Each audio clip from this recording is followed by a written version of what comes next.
Welcome to the Leo. కూటమి ప్రభుత్వం వచ్చిన తొలినాళ్లలో మదనపల్లి సబ్ కలెక్టర్ ఆఫీస్కి ఫైర్ యాక్సిడెంట్ అయితే జరిగింది. మనందరికీ తెలుసు. ఆ రోజుల్లో అది పెద్ద వివాదంగా మారింది. ఎందుకంటే కూటమి వచ్చిన కొత్తలో జరిగినటువంటి ఘటన, అది దాదాపు 4 రోజుల వ్యవధిలో జరిగినటువంటి ఘటన. ఆ రోజే దాని మీద అనేక అనుమానాలు కలిగాయి. అందులో పనిచేసే ఉద్యోగులతో పాటు మాజీ ఆర్డీఓతో పాటు ప్రస్తుత ఆర్డీఓ అలాగే సెక్షన్ ఆఫీసర్ ఇలాగా అందరి పాత్ర ఉందని అప్పట్లోనే పలు ఆరోపణలు అయితే వచ్చాయి. దీన్ని చంద్రబాబు గారు కూడా చాలా సీరియస్గా తీసుకున్నారు. అయితే ఈరోజు విచారణ తర్వాత నివేదికలో కొన్ని సంచలన విషయాలు వెలుగులోకి వచ్చాయి. ఇది ఖచ్చితంగా కుట్రే, దీనికి కావాలనే సబ్ కలెక్టర్ ఆఫీస్కి నిప్పు పెట్టారు. మరి ఎందుకు నిప్పు పెట్టారు సబ్ కలెక్టర్ ఆఫీస్కి అంటే, అందులో పెద్దిరెడ్డి రామచంద్రారెడ్డి మాజీ మంత్రి, ప్రస్తుతం కూడా ఎమ్మెల్యేగా ఉన్నటువంటి వ్యక్తి, పెద్దిరెడ్డి రామచంద్రారెడ్డి చేసినటువంటి భూ అక్రమాలు వెలుగులోకి రాకుండా చేసినటువంటి కుట్రే ఈ ఫైళ్ల దగ్ధం. వాస్తవానికి వాటిని మాయం చేయాలంటే అంత ఈజీగా మాయం అవ్వు. అందులోనూ ఆల్రెడీ గవర్నమెంట్ మారిపోయిన తర్వాత ఫైల్స్ మాయం చేయటం అంత ఈజీగా అయ్యే పని కాదు.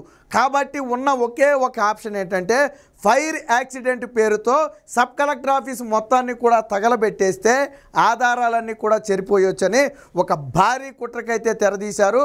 అప్పటికే ఇలాంటి ఘటనలు జరిగే అవకాశం ఉందని ప్రభుత్వానికి కూడా సమాచారం ఉన్న నేపథ్యంలో అప్పటికే చంద్రబాబు గారు కూడా అన్ని ఆఫీసుల దగ్గర ఎలర్ట్గా ఉండాలి, ఎటువంటి ఘటనలు జరగకుండా చూడాలి, పోలీసు బందోబస్తు ఏర్పాటు చేయాలని అప్పటికే చంద్రబాబు గారు చెప్పారు. తరువాతే ఈ ఘటన జరిగింది. అప్పుడు అనుమానాలు మరింత బలపడ్డాయి. మీకు తెలుసో లేదో, ఈ పెద్దిరెడ్డి రామచంద్రారెడ్డి భూ అక్రమాలకు సంబంధించి సరే ఫైల్స్ తగలబడితే తగలబడి ఎవరైనా వచ్చి ఫిర్యాదు చేస్తారేమో పరిశీలిద్దామని చెప్పి రెవెన్యూ శాఖ కార్యదర్శిని అక్కడికి పంపితే ఫిర్యాదుదారులు ఏదో తిరణాల్లో జాతరకు వచ్చినట్టు వచ్చారు. ఒక్కొక్క రోజు యావరేజ్న మొదటి రోజు 700 మంది వచ్చారు, తక్కువ మందికి తెలుసు. రెండవ రోజు 1400 మంది సుమారు వచ్చారు. మూడవ రోజు ఒక 1200 మంది సుమారు వచ్చారు. అంటే దాదాపుగా 3 నుంచి 4000 మంది పెద్దిరెడ్డి రామచంద్రారెడ్డి బాధితులు ఉన్నారు.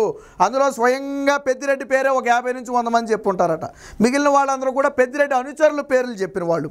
అంటే ప్రధానంగా పెద్దిరెడ్డి సాగించినటువంటి భూదందాలు. వాస్తవానికి ఆ రోజేదో ఏమైనా 5 మంది 10 మంది ఫిర్యాదు చేస్తారేమోనని ప్రభుత్వం స్వీకరిస్తే ఇంతమంది వచ్చి ఫిర్యాదు చేసేటప్పటికి ప్రభుత్వానికి అనుమానం మరింత బలపడింది. ఇప్పుడు విచారణలో కూడా అదే తేలింది. ఇది ఫైళ్ళన్నీ కూడా కావాలని ఫైర్ చేశారు. మీకు ఆ రోజే అర్థమై ఉంటుంది. వాస్తవానికి ఫైర్ యాక్సిడెంట్ జరిగితే ఎక్కడున్నామో అక్కడ కాలిపోయి ఉండాలి. కానీ ఎక్కడైతే షెల్ఫుల్లో ఉండాల్సిన రికార్డ్స్ ఉన్నాయో అవన్నీ కూడా కుట్టగా పోస్తున్నాయి. షెల్ఫుల్లో ఉన్న రికార్డులు షెల్ఫుల్లోనే కాలిపోయి ఉండాలి ఒకవేళ ఫైర్ యాక్సిడెంట్కి. కానీ అలా జరగలేదు. ఆ షెల్ఫుల్లో ఉన్న రికార్డులన్నీ కూడా ఒక చోట కుట్టగా పోస్తున్నాయి. ఆ కుట్ట తగలబడిపోయింది. అంటే ఎవరో తీసుకొచ్చి కుట్ట కింద పోసారు దాన్ని అక్కడ. అప్పుడే దీని అనుమానం బలపడింది. అలాగే ఫైర్ డిపార్ట్మెంటు, ఎలక్ట్రిసిటీ డిపార్ట్మెంట్ వచ్చిన తర్వాత కూడా ఈ షార్ట్ సర్క్యూట్ జరిగిన ఆనవాళ్ళు ఎక్కడా దొరకలేదు. ఆ షార్ట్ సర్క్యూట్ జరగడానికి ఎటువంటి ఆస్కారం లేదు. వైరింగ్ సిస్టమ్ దగ్గర నుంచి మొత్తం అన్నీ కూడా బాగానే ఉన్నాయి. ఇది ఎక్కడా జరగలేదు. ఎందుకంటే షార్ట్ సర్క్యూట్ జరిగితే మొత్తం వైర్లన్నీ కూడా మాడి మసైపోయి కాలిపోతాయి, మనకు తెలుసు ఆ లోపల వైర్లన్నీ కూడా. సో అలాంటిది ఏమీ జరగలేదని ఆ రోజే తేల్చి చెప్పారు. అప్పుడు అనుమానం మరింత బలపడింది. సో దీనికి సంబంధించి ఒక వార్త అయితే వచ్చింది. ఒకసారి చూద్దాం ఏంటి ఆ వార్త. సో కావాలనే కాల్ చేశారు, మంటల్లో మదనపల్లి ఫైల్స్, నాడు పక్కా పథకం ప్రకారమే సబ్ కలెక్టర్ ఆఫీస్కు నిప్పు, భూ అక్రమాలు సమాధి చేసేందుకే అడ్డగోలుగా పెద్దిరెడ్డి మనుషుల అసైన్డ్ భూముల దోపిడీ, అవినీతిలో మునిగి తేలిన రెవెన్యూ శాఖ. ఆ రోజు రెవెన్యూ శాఖ పూర్తిగా పెద్దిరెడ్డి రామచంద్రారెడ్డికి దాసోహం అయిపోవటం వల్లే ఈ ఆఫీస్కి నిప్పు పెట్టడం ఈజీ అయింది. సో అందులో మాజీ ఆర్డీఓగా ఉన్నటువంటి మురళితో పాటు అప్పుడు ఆర్డీఓగా ఉన్నటువంటి హరిప్రసాద్. సో వీరిద్దరి పాత్ర ప్రధానంగా ఉంది. వీరితో పాటు పెద్దిరెడ్డి పిఏ అయినటువంటి తూకారాము, అలాగే పెద్దిరెడ్డి ప్రధాన అనుచరుడు మాధవరెడ్డి. సో వీళ్ళిద్దరూ కూడా ఇందులో కీలక పాత్ర ఉన్నారు. వీళ్ళు సహకరిస్తే వాళ్ళు దాన్ని ఇంప్లిమెంట్ చేశారు. వీళ్ళు దీనికోసం ఎవరిని వాడుకున్నారంటే సీనియర్ అసిస్టెంట్ గౌతమ్ తేజ్ అనే ఒక వ్యక్తిని వాడుకుని ఈ ఫైర్ యాక్సిడెంట్ కుట్రకైతే తెరదీశారు. ఆ రోజు ఇది అంటే ఫైల్ ఫోటో గతంలో మదనపల్లి సబ్ కలెక్టర్ ఆఫీస్ సంబంధించి దగ్ధమైంది. ఇదిగో నేను ఇందాక చెప్పాను చూడండి, ఫైల్స్ అన్నీ కూడా ఒక్కచోటే కుట్టగా ఎందుకు పడి ఉన్నాయంటే, వాస్తవానికి ఫైల్స్ ఎవరు కూడా ఆఫీసులో నుంచి వెళ్ళేటప్పుడు ఫైల్స్ అన్ని కింద కుట్టగా పెట్టి వెళ్ళరు కదా, అవి షెల్ఫుల్లో ఉంటాయి లేదా టేబుల్స్ మీద ఉంటాయి. కానీ ఇక్కడ ఎక్కడున్నాయి చూడండి, ఫైల్స్ అన్నీ కూడా ఎక్కడ ఉన్నాయి, కింద కుట్టగా ఉన్నాయి. కానీ కాలిపోయి ఉన్నాయి మొత్తం. అంటే కావాలని ఒకవేళ వేరు ప్లేసులకి ఫైర్ యాక్సిడెంట్ వ్యాపించదేమో అని మెయిన్ ఫైల్స్ అన్నీ తీసుకొచ్చి తగలబెట్టారు. సో అక్కడే సగం అయితే దొరికిపోవడం జరిగింది. దీనికి సంబంధించి ఎప్పటికే పోలీసులు అయితే పూర్తి స్థాయి ఇన్వెస్టిగేషన్ చేస్తున్నారు. రెవెన్యూ అధికారులు కూడా పూర్తిగా దీని మీద అయితే అభియోగాలు మోపడం జరిగింది. ఇక ఫైళ్లు తారుమారు, కుట్రతో నిప్పు, పెద్దిరెడ్డి పిఏ అలాగే అనుచరుడు, పిఏ అంటే తుకారాము, అనుచరుడు మాధవ్ రెడ్డి, వీరిద్దరూ కూడా ఈ ఫైర్ యాక్సిడెంట్ తర్వాత పరారీలో ఉన్నారు. వాస్తవం ఏంటంటే వేల ఎకరాల అసైన్డ్ భూములను ఫ్రీ హోల్డ్ చేశారు. మీకు గతంలో జగన్మోహన్ రెడ్డి ఒక చట్టం తెచ్చాడు, ఏంటంటే అసైన్డ్ భూములను కొనుక్కోవచ్చు, వాళ్ళు అమ్మితే అసైన్డ్ భూములను కొనుక్కోవచ్చు, దానికోసం ఒక చట్టం తెచ్చాడు. ఎప్పుడైతే ఈ చట్టం వస్తుందని తెలిసిందో చట్టం రావడానికి ముందే వీళ్ళు తెలివిగా ఫ్రీ హోల్డ్ చేసి పెట్టుకున్నారు. అంటే సింపుల్గా అగ్రిమెంట్లు చేయించుకుని అవసరమైతే కొంత అడ్వాన్సులు ఇచ్చేసి వేల ఎకరాలు ఫ్రీ హోల్డ్ చేసి పెట్టుకున్నారు. ఆ చట్టం వచ్చిన తర్వాత మొత్తాన్ని కూడా రిజిస్ట్రేషన్ చేయించాలి. ఇది వీళ్ళ కుట్రల్లో ప్రధాన భాగం. సో అందుకని ఇవన్నీ మరి రికార్డ్స్ అన్నీ ఎక్కడ ఉంటాయి? సబ్ కలెక్టర్ ఆఫీసులో ఉంటాయి, ఆర్టీఓ కార్యాలయాల్లో ఉంటాయి రెవెన్యూ రికార్డ్స్ అన్నీ కూడా. సో ఒకవేళ కూటమి ప్రభుత్వంగా ఈ ఫ్రీ హోల్డ్ అసైన్డ్ భూముల వ్యవహారం మీద ఇన్వెస్టిగేషన్ చేస్తే దాని ఆధారాలు దొరికే ప్లేసే ఈ మదనపల్లి సబ్ కలెక్టర్ ఆఫీసు. ఎప్పుడైతే దీని మీద ఆధారాలు దొరుకుతాయని పెద్దిరెడ్డి రామచంద్రారెడ్డి అండ్ కో భావించారో వెనువెంటనే ఈ ఆఫీస్కి అయితే నిప్పు పెట్టడం జరిగింది. ఇది రేపు పెద్దిరెడ్డి మెడకు కూడా బలంగా చుట్టుకోబోతుంది.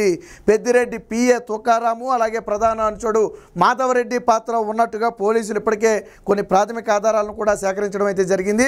ఇక ఇందులో సహకరించినటువంటి మాజీ ఆర్డీఓ మురళితో పాటు ప్రస్తుత ఆర్డీఓగా ఉన్నటువంటి హరిప్రసాద్, సో వాళ్ళిద్దరి పాత్రతో పాటు గౌతమ్ తేజ్ ఇక్కడ సీనియర్ అసిస్టెంట్గా ఉన్నాడు. అక్కడ సీనియర్ అసిస్టెంట్గా ఉన్నటువంటి గౌతమ్ వాస్తవానికి మరి ఫైర్ యాక్సిడెంట్ చేసిన వ్యక్తి ఈ వ్యక్తి అని చెప్పి ప్రధానంగా అనుమానం.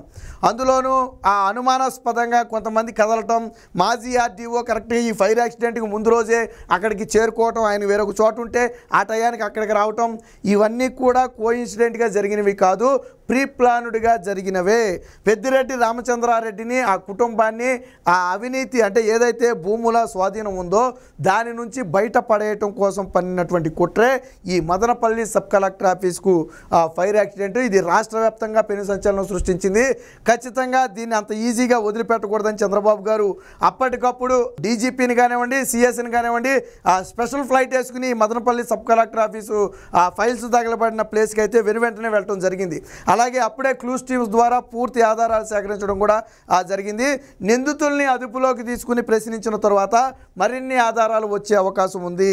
దీని మీద పెద్దిరెడ్డి కూడా పెద్దగా నోరు మీద పట్ల ఏంటంటే నాకేం సంబంధం లేదు, నా భూములు ఏమి లేవని అంటున్నాడు తప్ప పెద్దిరెడ్డి పిఏ తుకారాము అలాగే అనుచరుడు మాధవరెడ్డి ఎందుకు పారిపోయారో చెప్పట్లా, ఈ రోజు వరకు ఎందుకు అందుబాటులో లేరో చెప్పట్లా, మాజీ ఆర్టీఓ ఫైల్స్ తగలబట్టడానికి ముందు రోజే ఎందుకు అక్కడికి వచ్చాడో చెప్పట్లా. సో ఇవన్నీ కూడా దీనికి కీలకమైన ఆధారాలు. ఖచ్చితంగా కూటమి ప్రభుత్వం ఈ మదనపల్లి సబ్ కలెక్టర్ ఆఫీసు దహనాన్ని అయితే చాలా సీరియస్గా తీసుకుంది. ఇప్పుడు వచ్చినటువంటి నివేదిక, రెవెన్యూ యంత్రాంగం మోపినటువంటి నివేదిక కూడా అదే విషయాన్ని అయితే స్పష్టం చేస్తుంది. ఖచ్చితంగా ఈ మదనపల్లి సబ్ కలెక్టర్ ఆఫీసు దహనం వెనుక పెద్దిరెడ్డి రామచంద్రారెడ్డి అలాగే ఆయన అనుచరుల హస్తం ఉంది అనేది బలంగా వినిపిస్తున్నటువంటి ఆరోపణ. ఖచ్చితంగా విచారణ గన పూర్తి స్థాయిలో సాగితే అది పెద్దిరెడ్డి మెడకు చుట్టుకుంటుంది అనడంలో ఎటువంటి సందేహం లేదు. Please subscribe to Leo news for more videos.